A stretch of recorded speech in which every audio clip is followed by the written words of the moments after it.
staff meeting. Our leader, Bob Johnson, had a dream of creating a network that would accomplish what hundreds of years of slavery, Jim Crow, and malt liquor couldn't. The destruction of black people! Yo, sister. Is that so hard? Mr. Sleevil, since BET came into existence, terrible things have happened to black people. Dropout rates, teen pregnancy, unemployment, and incarceration have skyrocketed since our debut 25 years ago. We really believe we're making a difference. The destruction of black people is not happening fast enough! It's definitely not a joke, man. There's a lot of real stuff going on out here in this world. Secret societies are real.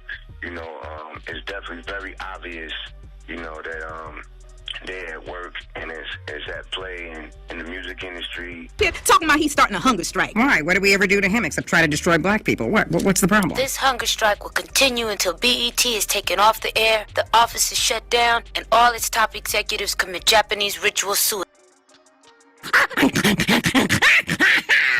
He's just a kid. No one can stand in my way of destroying black people. BET Awards right now. I ain't even going there, bro. This cool. All of a sudden they celebrate Prodigy. Prodigy last week couldn't even get in here.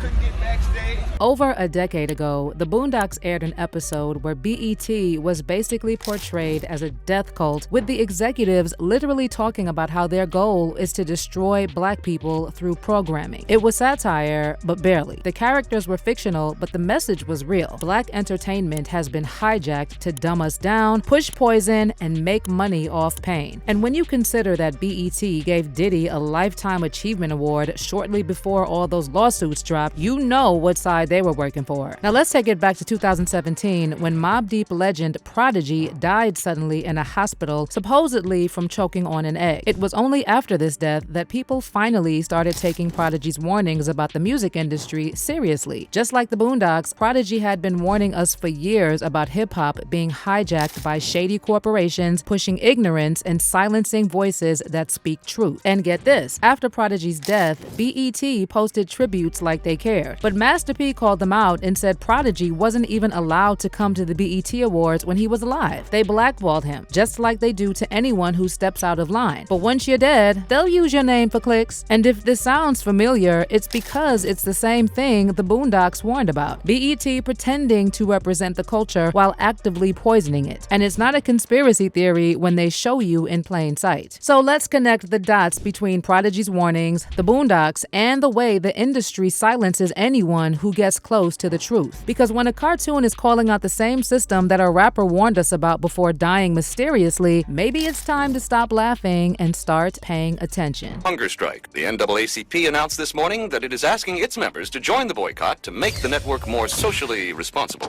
Master! Oh, this is an unexpected pleasure. We are honored by your presence.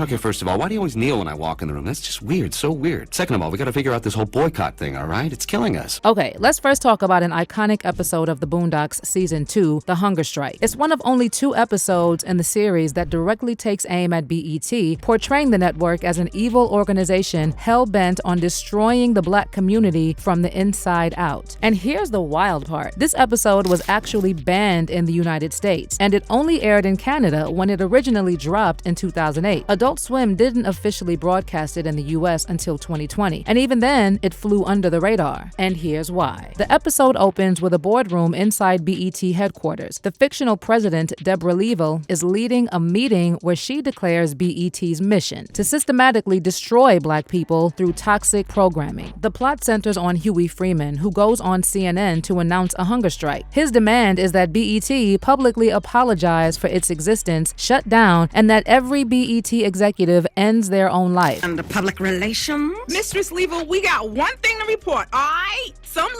Huey Freeman. Apparently he all critical of the network.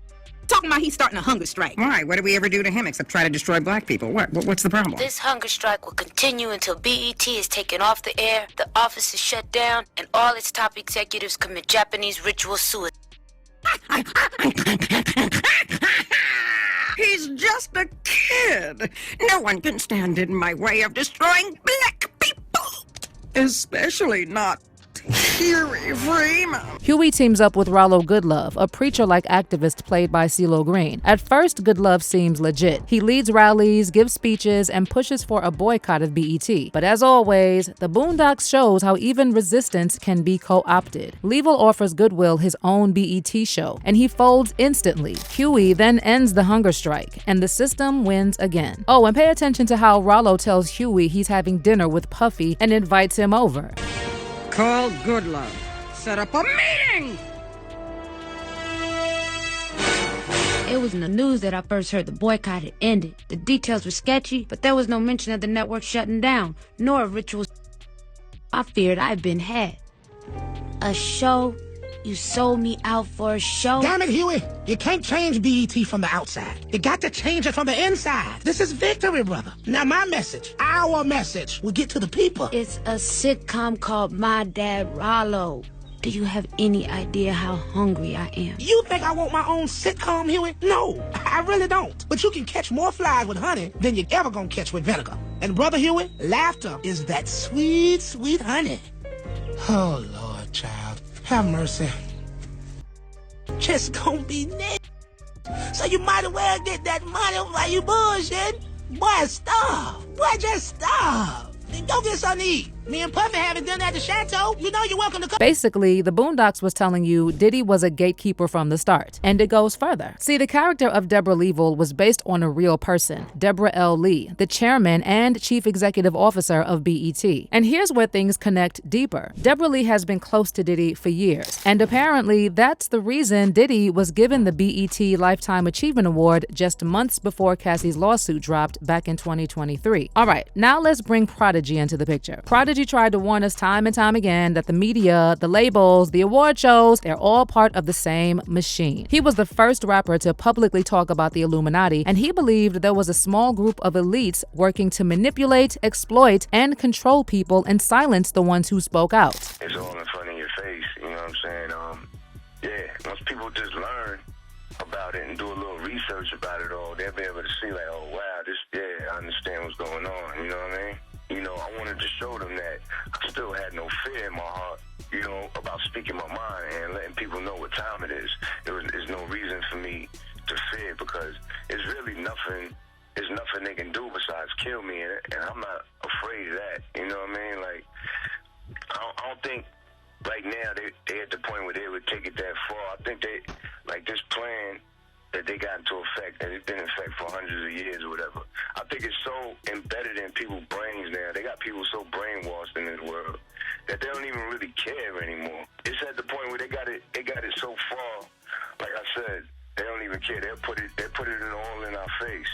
You know what I mean? It's an information age. It's everywhere. It's all over the internet. What's going on? You know, it's all in these books. It's in movies. It's in, you know, it's all over the place.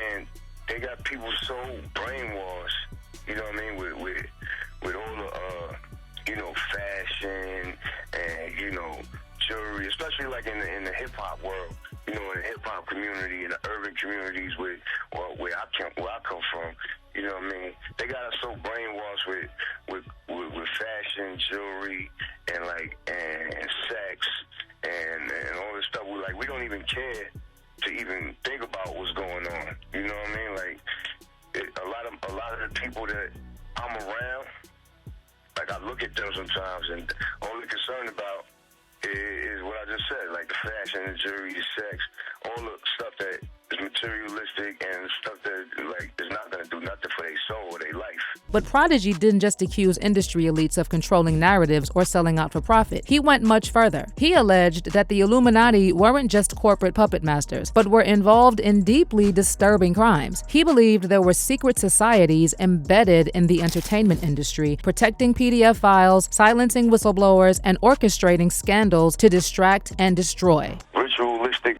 and rituals on little, you know, they little kids doing satanic rituals. Like, this stuff is really going on in this world. Like, you know what I mean? You got you know, sick people like Jeffrey Dahmer and different people like that. And I believe that it was a different background to it, of why he was doing what he was doing. I think it was some ritualistic things going on. Now fast forward to 2017, and Prodigy dies suddenly under very suspicious circumstances. Prodigy had been dealing with sickle cell disease for most of his life, so when he died, everyone just assumed it was related to that. An interview to tell you that rapper Prodigy, who's a member of the New York hip-hop duo Mobb Deep, has died. The rapper's publicist said in a statement Tuesday that Prodigy was hospitalized a few days ago in Las Vegas, and according to complications caused by sickle cell anemia crisis, is what the publicist is saying. He also said that Prodigy has battled sickle cell since birth and was in Las Vegas for a performance. The exact cause of death was not clear. But when the coroner's report came out, it didn't blame sickle cell at all. Instead, it said Prodigy accidentally choked on a boiled egg while he was in the hospital. The story about Prodigy choking on a boiled egg was already weird, but then it got even messier. His family ended up taking Spring Valley Medical Center in Las Vegas to court, filing a lawsuit that claimed the hospital didn't properly maintain his IV and failed to monitor his oxygen levels, even though doctors had specifically ordered them to. As for Prodigy's fans, they never bought the official story, and a lot of them still believe he was silenced because he was getting too close to the truth. Now, circling back to the Boondocks and BET, after Prodigy's death, BET posted tributes acting like they always cared about him. But Master P wasn't having it, and he publicly slammed BET for their hypocrisy, revealing that Prodigy wasn't even allowed to attend the BET Awards or go backstage when he was alive. They wanted nothing to do with him when he was still breathing and telling the truth. But the second he was gone, they could safely cash in on his legacy. BET Awards right now. I ain't even going there, bro. All of a sudden they celebrate Prodigy. Prodigy last week couldn't even get in here. Couldn't get backstage. Couldn't have a pass. All of a sudden when you die, bro, they, do this big superstar. Why not give a man his flowers while you're here? I got a movie coming out called King of the South. I guess it ain't good enough because I'm alive. When I'm gone, it's going to be the biggest movie in the world. Ain't that sad? Sad. For real. I ain't with it. I ain't with none of it. For real.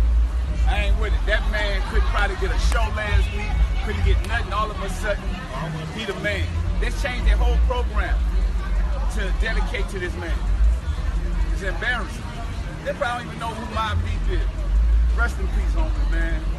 It's just sad. They did the same thing with Prince, Whitney Houston. Come on, man. Give these people their flowers while they're here.